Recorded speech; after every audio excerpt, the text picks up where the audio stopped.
Good morning po. Isang privilege na naman po. Salamat po sa ating pastor na paggamit, no? Actually, bata pa po ako. Pangarap ko niya magpastor. Hindi pa nga lang ako gaya ng pastor mag-aaral sa Bible School. At sobrang thankful ako sa Lord kasi, yun nga, yung pastor natin ay magamit, no? Kasi, ulitin ko po, hindi po biro yung magsalita dito. Kasi ang bawat salitang lalabas ay talagang kung pag-feeding yan kakainin nyo at yun yung inyong isa sa pabuhay. Kaya talagang kailangan mong ibayo na mag-pray, na samahan ka ng Diyos kasi hindi mo biro ang pagtayo sa harapan. At salamat po sa Lord dahil binigay niya po ng gift na makapagsalita dahil ako po'y tumatayo, hindi po sa sarili ko. Tumatayo po ako sa Panginoon dahil kung ako lang, hindi ko alam kung sasabihin ko sa inyo. No? So, praise God po. Magandang umaga po at happy birthday po muli sa ating pastor. No? Siya po'y magsasalita mamaya na patuloy natin kasama sa panalangin. Hindi po biro yung kanyang pagpipreach mamaya, English po. Kung ako'y tatayo dun, hindi ko alam, baka magkanda-bulbul na ako nun. Kasi English Pero alam ko kaya ng pastor natin yasin na nagawa na po.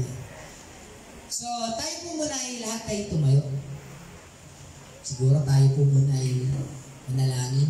No? Inayahan po natin ang Panginoon. Inayahan ko po yung lahat na pumikit.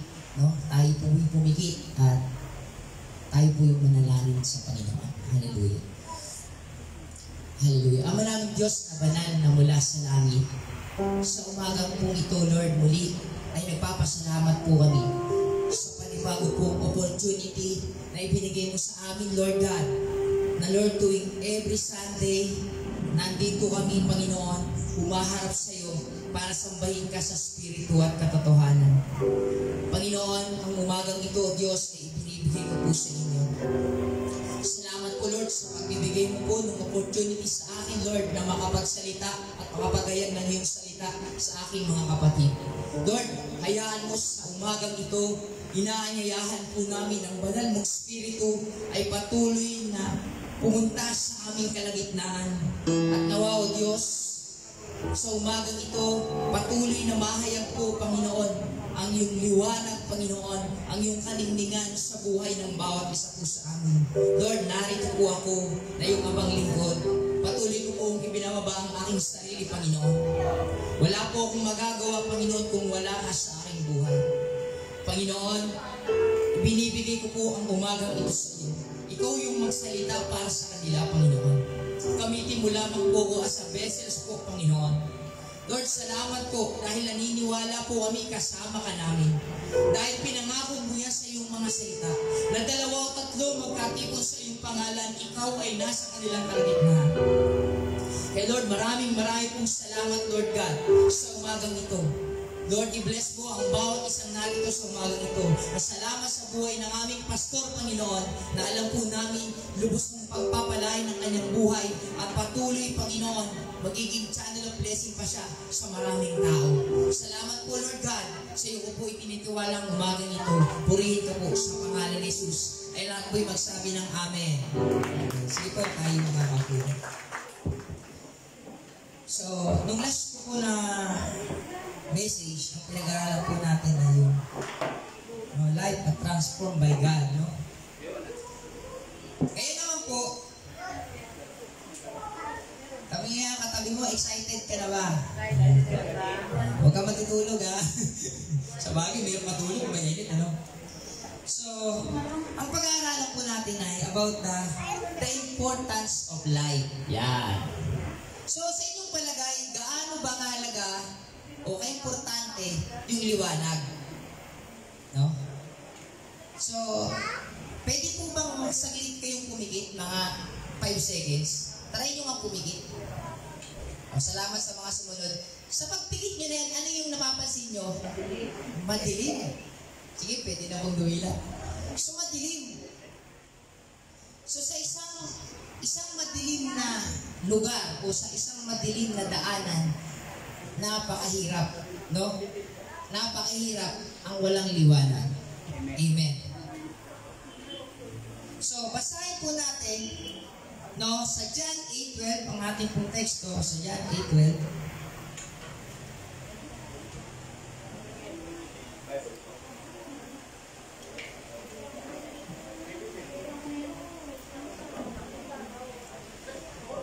so, nandiyan na po kayo, basahin ko po sa John 8:12. Sabi po dito, muling nagsalita si Jesus sa mga tao, wika niya, "Ako ang ilaw ng sanlibutan, ang sumusunod sa akin ay magkakaroon ng ilaw na nagbibigay buhay at di nalalakad sa kadiliman." Ayan. So yung akin pong binabanggit about the importance of light, walang iba kundi ang ating Panginoong Hesus. Amen. So lahat po ba dito ay naliwanagan na ni Kristo? Baka meron pa po dito na hindi pa tumatanggap sa Lord o hindi pa naliliwanagan ni Kristo. Pwede naman po, no? Na lumapit ka sa Lord. Amen. So, mga kapatid, ang liwanag ay napakahalaga sa buhay. Amen. Kung papasinin niyo yung example ng halaman, bakit ba kailangan ng halaman ng araw? Ang liwanag ng araw? Para lumago. Para mumunga. Para mabuhay. Amen. Kapag walang araw, mamamatay ang halaman. Amen. Yung baby, no?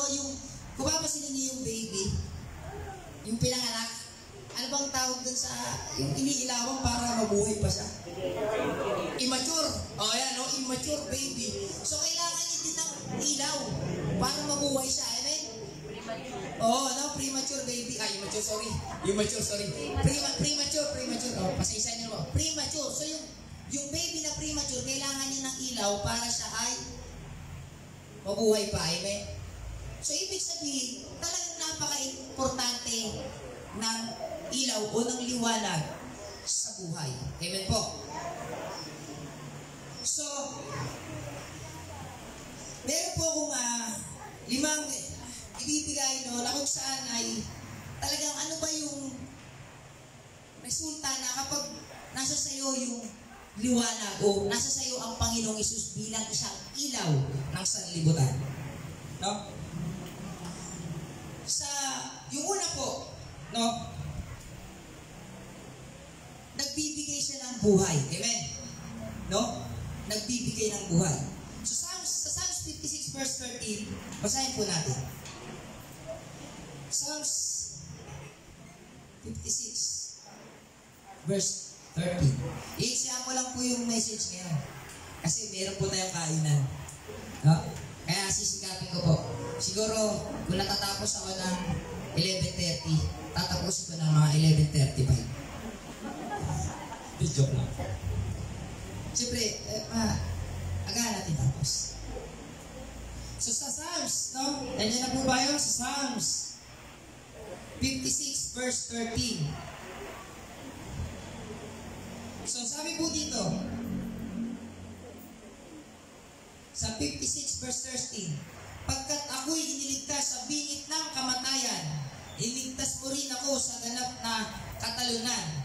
Ako ngayon ay lalakad sa harapan mo, O Diyos, na taglay ko ang liwanag na ikaw ang nagdudulot." Nakita nyo, no? So, nagbibigay ng buhay yung liwanag. No? Yung dating patay na, no? Kapag pumasok sa buhay niya yung Lord, o ang Panginoong Hesus bilang ilaw, siya ay mabubuhay. No? So, kaya, napakahalaga na makita natin at malaman na ang Panginoong Hesus o bilang ilaw ay nagbibigay po siya ng buhay. Amen. So, napakahalaga na kailangan natin ang Panginoong Hesus. Pangalawa po, nagbibigay ng pag-asa. Yan. Sino po dito yung nawawala na ng pag-asa? Bisa, di ba, sa dami ng problema mo, nawawalan ka na ng pag-asa. Ang solusyon mo na lang ay magpakamatay. Napakasakit ko yung Eddie. Baka ito na lang ang tamang paraan na ako'y magpakamatay na lang. Di ba? Kasi wala na, parang wala nang liwanag sa kanya, no? Lahat na lang din. Wala na siyang pag-asa. No, yung mga nawawala ng pag-asa, walang liwanag yun eh. Di ba? Malabo ang mindset. Mindset, tama ba? Malabo ang isipan. Hindi siya makapag-isip ng tama. Gulong-gulo. No? Hindi maliwanag ang isip. Pero, kapag ang Panginoon ay sumasa kanya, naniniwala ko, yung walang pag-asa, magkakaroon ng pag-asa. Amen? No? Dahil ang Diyos o ang ilaw ng sanlibutan ay nagbibigay ng pag-asa. Kaya kung nawawalan ka ng pag-asa, isa lang ang pwede ko sabihin sa'yo. Lumapit ka sa nagbibigay ng pag-asa. Sa ilaw ng sanlibutan, walang iba kundi ang ating Panginoong Hesus. Amen? Kailangan mo yan eh. Hindi pwede yung kapag may problema ka, kalamitan kasi sa tao. No? Ano ba ang nagiging number one problema po ng tao? Kaya nabibigo sa walang pag-asa. Unang number one, pera. No? Halimbawa, si ate, matrikula siya. Ipasok ka na, malapit na. Wala pa siyang pera pang tuition. No? Ano ba yan, mama? Ang takal naman! Ano ko? Antik na!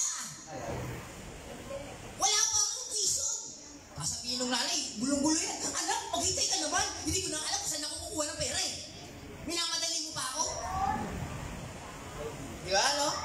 Ang hirap ng katatayuan ng magulang. Lalo na kapag may college ka, no?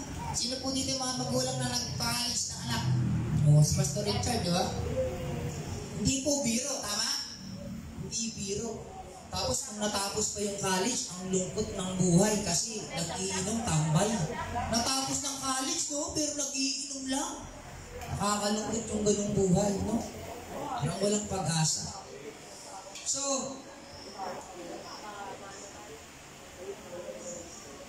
sa Isaiah, na may dito po natin dito, no, sa verse na nagbibigay pong kaasa ang ating Panginoon sa Isaiah chapter 9. Isaiah chapter 9 verse 2 hanggang 7. Basahin ko na.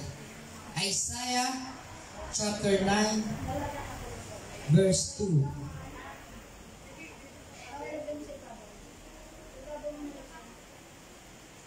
Hanggang 7. Sabi po dito, nakatanaw ng isang malaking liwanag. Yan. Ang bayang malaon ng nasa kadiliman. Namanag na ang liwanag sa mga taong namumuhay sa lupaing balot ng dilim. Iyong pinasigla ang kanilang pagdiriwang. Dinagdagan mo ang kanilang tuwa tulad ng mga tao sa panahon ng anihan. Tulad ng mga taong naghahati at naasamsam ng kayamanan. Nilupig mo ang bansang umalipin sa iyong bayan tulad ng pagkalupig sa buk ng Madyan. Dinali mo ang paghambalos ng mga tagapaghirap sa kanila sapagkat ang panyapak ng mga mandirigma at lahat ng kasuotang tigmak sa dugo ay susunugin sapagkat ipinanganak na ang isang sanggol na lalaki at siyang ang mamamahala sa atin. Siya ang kaangahangang tagapayo, ang makapangyarihang Diyos, walang hanggang Ama na Prinsipe ng kapayapaan. No? Kung papansin niyo, no? Nung dumating ang ating Panginoong Hesus, no? Doon pa lang sa Isaiah, sinabi na no, na darating o ipanganganak ang Panginoong Hesus. No? Upang magbigay pag-asa, no, sa mga tao. Kasi natutusin po tayo mga tao, dapat po ngayon ay nasa impyerno na. Amen? Pero dahil po sa kabutihan ng ating Panginoon, dahil po mahal tayo ng Diyos, binigyan niya po tayo ng pag-asa. No? Pag-asa na kailanman hindi mo makikita kung saan mang lugar ng pag-asa. Kasi may lugar ng pag-asa, di ba? Mga tao, pag-asa. Walang ibang lugar na pag-asa pinaka-maganda, pinaka-malaga, kundi ang matagpuan natin, ang pag-asa na yan sa Panginoon. Amen? Kasi yung iba, mabalik po tayo ulit. Yung nanay, di ba namang problema sa tuition, dumaan si Bombay. Uy, pag-asa! Buti na lang. Pag-asa na, no? Pag-asa. O, pautang ako. Tiso ng anak ko, no? So, doon umasa. O kaya naman hindi. Hindi na lang Bombay. Si kumare, no? Kumare, hulog ka ng langit. Kailangan ngayon, pautang muna. Mayamang ka naman. So, kapag wala tayong pag-asa, manalangin tayo at lumapit tayo sa Panginoong Hesus. Amen. No? Kung nawawalan ka ng pag-asa, isa lang sasabihin ko sa'yo, may pag-asa pa rin. Ang pag-asa nasa Panginoong Hesus. Amen po ba? So, pangatlo po, nag-aalis ng takot. Yan. Paano ko nasabi nag-aalis ng takot? Di ba sa haunted house pag madilim? O kaya pag brown out sa gabi? Yung kalamitan yung iba, kung halimbawa nakakatakot yung lugar, di ba, pag lumakad ka. Natatakot ka, di ba? Tama? Sino po na-experience nyo naglakad na kayo? Halimbawa sa bundok, gabi. May naglalakad ba doon na walang flashlight? Walang ilaw? Wala no?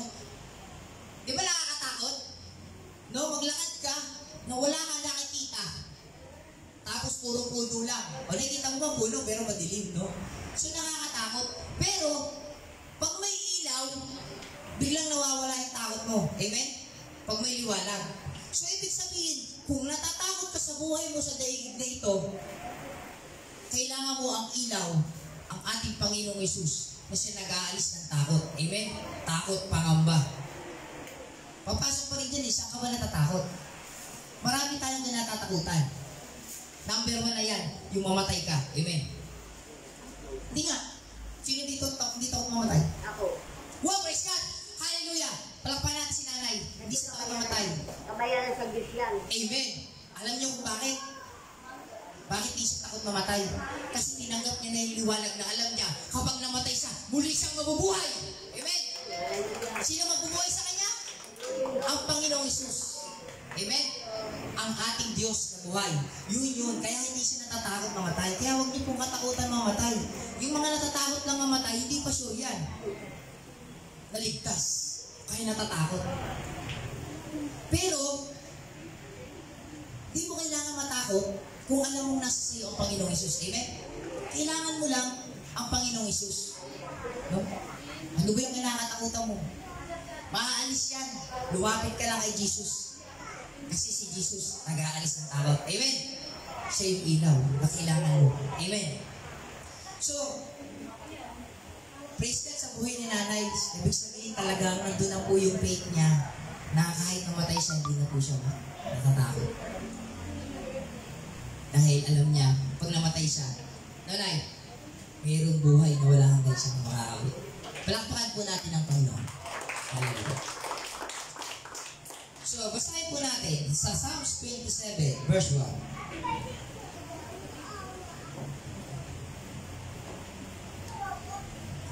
Psalms 27, verse 1.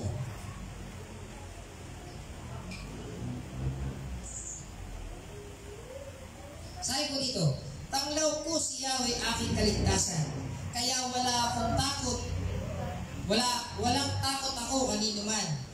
Sa mga panganib, kanyang iingatan. Kaya naman ako'y walang agaw-agaw. Yung po, no? Napakalinaw po na sinabi, no? Ni David, no? Na ang tanglaw niya raw ay si Yahweh. At hindi daw siya matatakot kailanman. Amen?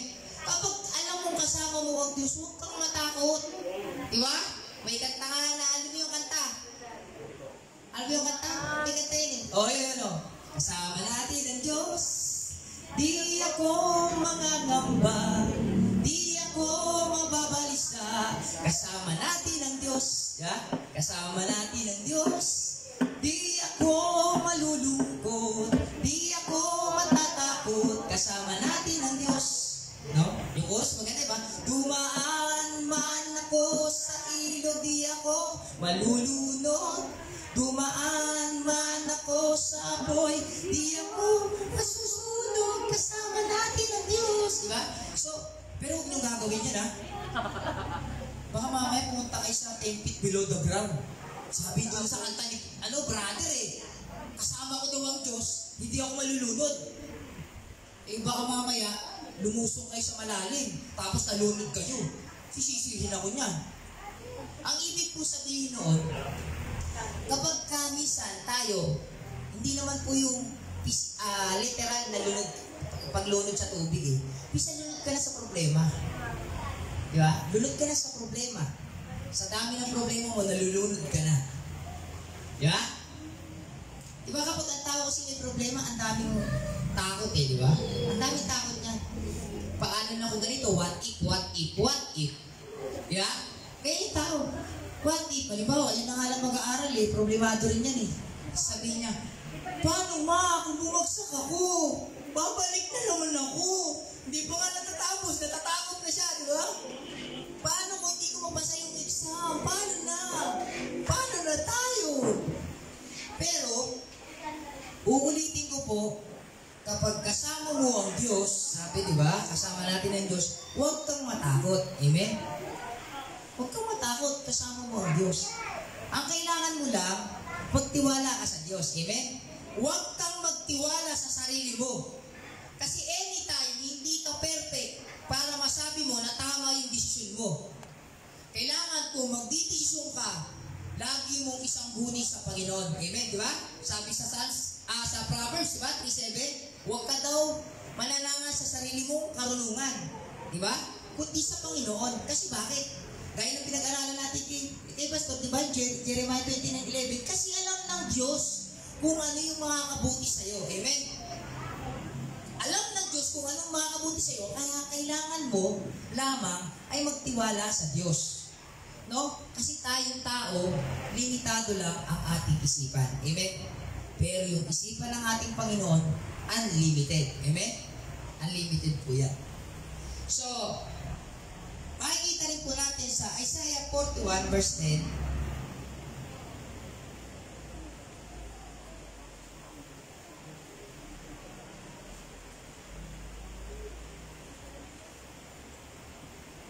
sabi po din sa Isaiah 41 verse 10, ako'y isa sa inyo, huwag kang matakot. Ako ang iyong Diyos, di ka dapat mangamba kanino man. O, liwanag po yan. Palalakasin kita at tutulungan, iingatan at ililigtas. Amen. So, maliwanag dyan. Bakit ka mo matatakot? Eh, ang Diyos na yung nangako. Yung tao, pag yung tao nangako, matakot ka. Kasi ang tao, pag nangako, pwede yung mabigo. Amen? Pwede hindi niya matupad. Pero once na ang Diyos yung nangako, asahan mo na yan.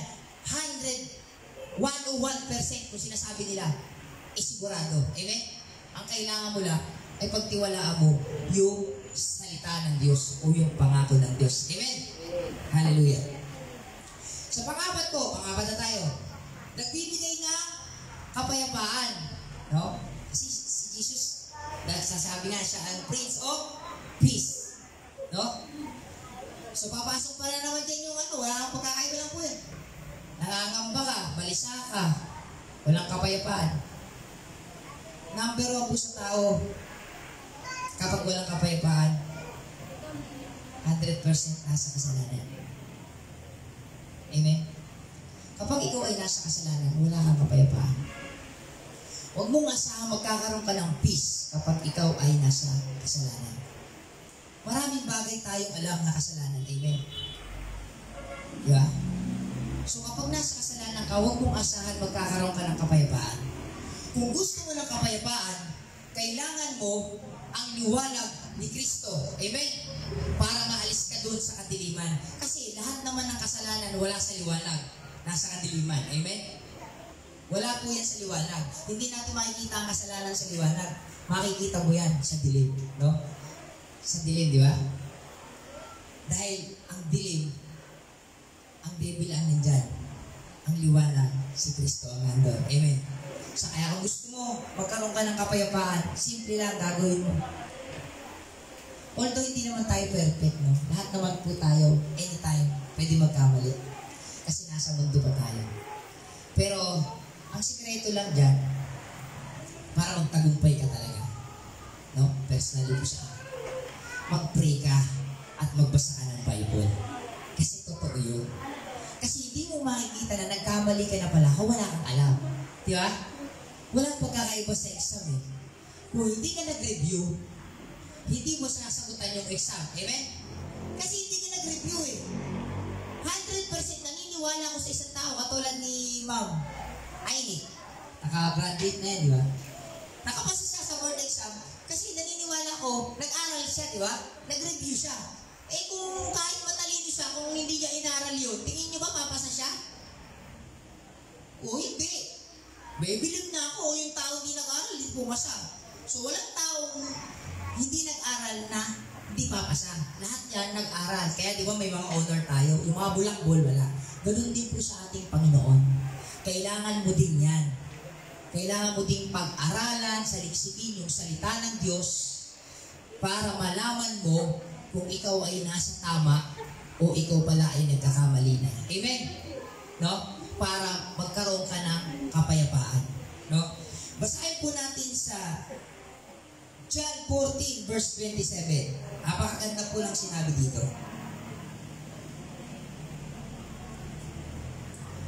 John 14 verse 27. Sabi po dito, kapayapaan ang iniiwan ko sa inyo. Ang aking kapayapaan ang ibinibigay ko sa inyo. Hindi ito katulad ng ibinibigay ng sanlibutan. Huwag kayong mabalisa, huwag kayong matakot. Praise God. Amen. Kasi ang totoo, yung mga hindi kumikilala sa Panginoon, kapag gusto nilang o wala yung problema nila, ano yung solusyon nila? Yung iba, mag-iinom. Tama? Tara, iinom na lang natin yan para mawala yung problema mo. Ang totoo, nung bang nag-inom, nalasing, o sige, nalasing, nakatulog, nakalimot nga sa problema. Pag-gising, nawala ba yung problema? Hindi. Nadagdagan. Ano nadagdagan? Sakit ng ulo. Hangover. Ang masakit nun, naglasing, may pasok, hindi nakapasok. Brother, ako ano? Sir, Inaalam ko, itatawag, no? One na lang. Ba't wala ka? Hindi na, sir, pasensya na, sir. Sakit ng ulo ko, sir. Hindi ako nakapasok ng ulo kasi nga naglasing. So, ano pa? Ano pa yung tingin niyo na ginagawa ng tao para magkaroon siya ng peace? Napunta sila sa cloud, di ba? Sa clouds, clouds. Yung mga nagpapatawa. Oo, di ba? Yung mayaman. Nagpapatawa, di ba? Pupunta sila doon para matanggal yung lungkot o yung kabalisan kasi naniniwala sila, no? Pag yung joy daw, yun yung makakapagano pag nagpatawa, di ba? Pero ang totoo, walang ibang makapagbibigay sa'yo ng tunay na kapayapaan, no? Ang liwanag na sinabi po ng Bible, huwag niyong hanapin sa mundong ito. Wala kayong matatagpuan na kapayapaan sa mundo. Ang tunay na makita nyo dito, oo, pwede kang pumayapa saglit. Pero ang tunay na kapayapaan, manggagaling po yan sa Panginoong Hesus. Amen. Kailangan mo ang Panginoong Hesus sa buhay mo. Although yung iba, laging iniisip, pag magkaroon lang ako ng ganito, payapa na ako. No? Minsan, ang akala ng tao, makapagpapayapa sa kanya talaga yung pera. No? Yung iba, yun din yung solusyon eh. Di ba? Kasi may problema akong utang na ganito, utang sa ganito. Pag ako, magkaroon, tumama sa loto. Yung iba ba, di ba? Nagtatyaga. Pag ako tumama sa loto, tapos lahat ng problema ko. Yun ang akala mo.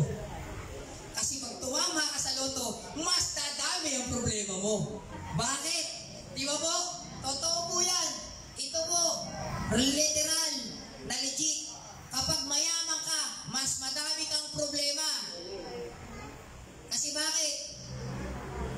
Marami kang pera, may business ka, lahat iniisip mo kung paano mo isusustain yung pagiging mayaman mo. Eh kung mahirap ka, pero hindi ko sinabing maging mindset mo, mahirap na lang. Kung papayamanin ka ng Diyos, bakit hindi? Pag mahirap ka, hindi ka nag-iisip ng malaki. Kasi kung mahirap eh, kung magsano mali.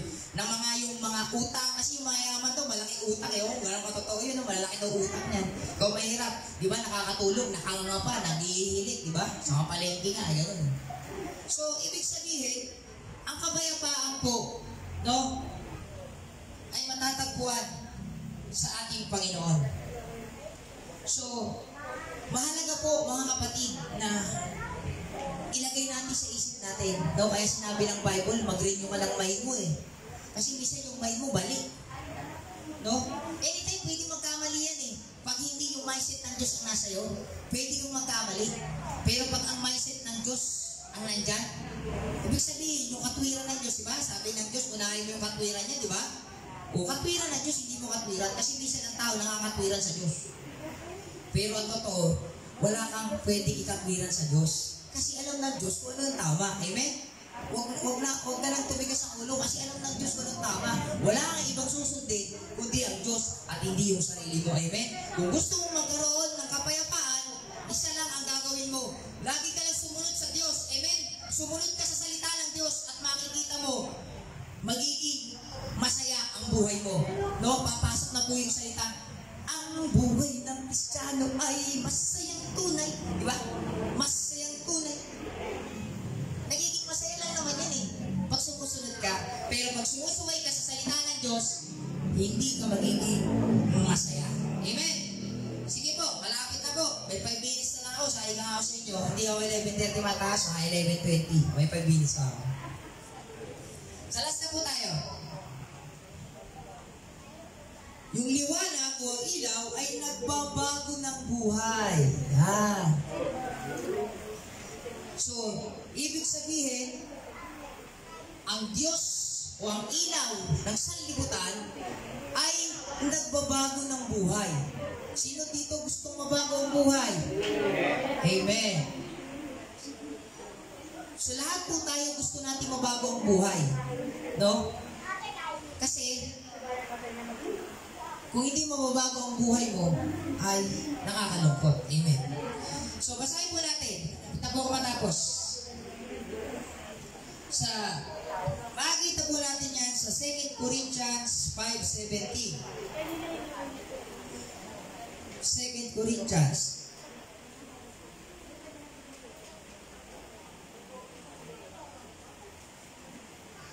Sabi doon, alam na po ng iba yan. Ano po sabi dyan? 2 Corinthians 5:17.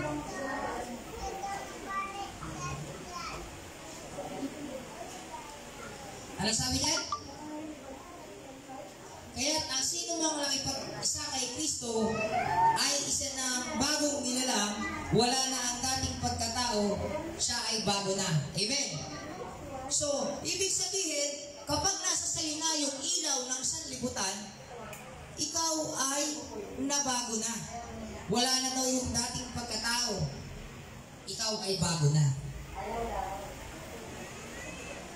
Mga kapatid, sa buhay Kristiyano, hindi po talaga ganun kadali ang mamuhay. No? May kabanalan. Pero, kung gusto mong mabago ang buhay mo, wag mong kaliligtaan na manalangin everyday sa buhay mo. Kasi siya yung magiging gabay mo. Amen. Yun lang yun. Wala lang kailangan ng ibang pupuntahan. Doon lang at doon. Kung ikaw ay hindi nagsasawang kumain ng kanin everyday. Diba? Sino po nagsawang kumain ng kanin dito? Mayroon po ba nagsawang kumain ng kanin dito? Wala, di ba? Everyday. Kahit nga walang ulam, kahit nga asin lang, o kaya kamatis, di ba? Kumakain ka ng kanin. Kasi bakit? Kasi yun yung pinaka-natural na kailangan mo sa buhay mo. Mga kapatid, ang sabi sa Biblia, although ang sinabi ng Panginoon to sa Matthew 4:4, di lamang sa tinapay na bubuhay ang tao, kundi sa bawat salitang lumalabas sa bibig ng Diyos. Kailangan mong magbasa ng Word of God. Although mahirap po yan basahin, yung kabuuan nito, 66 books. No? 39 sa old, 27 sa new. Kasi may mga bagay dyan na parang nahihirapan kang intindihin. Pero kailangan mo ang tulong mula sa Panginoon para maintindihan mo siya. So kailangan mo siyang mag-pray. Mga kapatid, yun lang po, yung dalawa lang na yun. Mag-pray ka at magbasa ka ng Biblia. Makikita mo, magkakaroon ng pagbabago talaga yung buhay mo. Makikita mo na iba ng level up na yung pananampalataya mo sa Diyos. Amen? No? Kasi, di ba, mababasa mo dyan halimbawa, tinatamad kami sa mag-ati ng service. Siyempre, dahil nabasa mo sa Bible, ay, huwag daw palang kaligtaan. Kahit anong mangyari sa buhay mo, aatin at aating ka. Amen? Unless na lang maputulang ka ng dalawang paa. Kasi ang hirap ng lumakad doon. Pero hanggat anuman yung, bisa kasi diba yung masakit ng yung likod, hindi makatayo. Sumakit ng ulo, ayaw na mag-search. Pero, biglang mawawala naman. Kung pala, inatake lang ng enemy, diba? Kasi minsan, ang enemy po, pailalim umatak yan eh. Na kunting bagay lang, kung pwedeng hindi ka umatin dahil may, diba? May hadlang eh. Pero pag nasa isip mo na, pinakamahalaga sa buhay mo ay Lord, naniniwala po ako, wala kang ibang gagawin, kundi unahin palagi kung ano ang mahalaga. Mga kapatid, sinabi ng Biblia, kung alam mo ang mabuti at hindi mo ginawa, ito po ay kasalanan. Kaya alam mo kung ano ang mabuti, gawin mo. Mahirap man gumawa ng mabuti, pero humingi ka ng tulong sa Panginoon. Kasi minsan mahirap maging mabuti. Lalo na nga, kung ang buhay mo nasanay ka ng ganito. Katulad lang ng marites. Alam niyo, napakasaya sana ng pagiging marites. Kung ang chinichismis, hindi yung buhay ng iba eh, kundi yung si Kristo. No? Napakadakila. Ang isang dakilang marites, ang chinichismis, si Kristo. Amen? Hindi yung buhay ng may buhay. Ang sayang maging marites, kung ang lagi mong sinasabi, alam mo ba, ano yun? Namatay si Kristo para sa'yo at mahal ka niya. Diba? Eh hindi.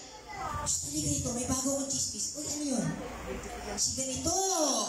Nakakita ko. Oo, talaga. To. Diba? Nakakalungkot eh. Mas masarap i-chismis ang Panginoon. No? Kaya kung magiging marites ka man, maging marites ka na ng Panginoong Jesus, kaysa maging marites ka na nakakasira minsan ng pagkatao ng isang tao. Amen? Hindi naman po nakakatulong yan eh, chismis. Amen? Nakakatulong po ba yan? Hindi. Nakakasira ka pa ng buhay eh. Kasi bakit? Nanliit na eh, oh. Dahil doon sa value nila, pag naglalakad siya eh, wala na siyang, ganoon na lang, oh. Kasi na-chismis na ng buong barangay. Nakakaawa naman, di ba? Siyempre. So, mahalaga po, no? Ayan, 11:20 na. So, tatapusin ko po dito.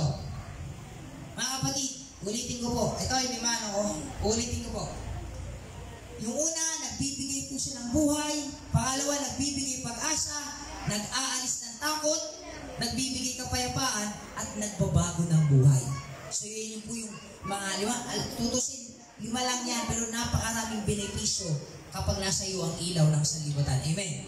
Kapag ikaw ay lumalakad. No? Gaya sinabi sa text natin.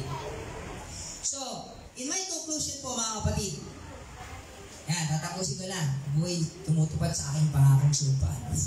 Sumpaan talaga. 11:20 na eh. Okay, para tayo po yung makakain na.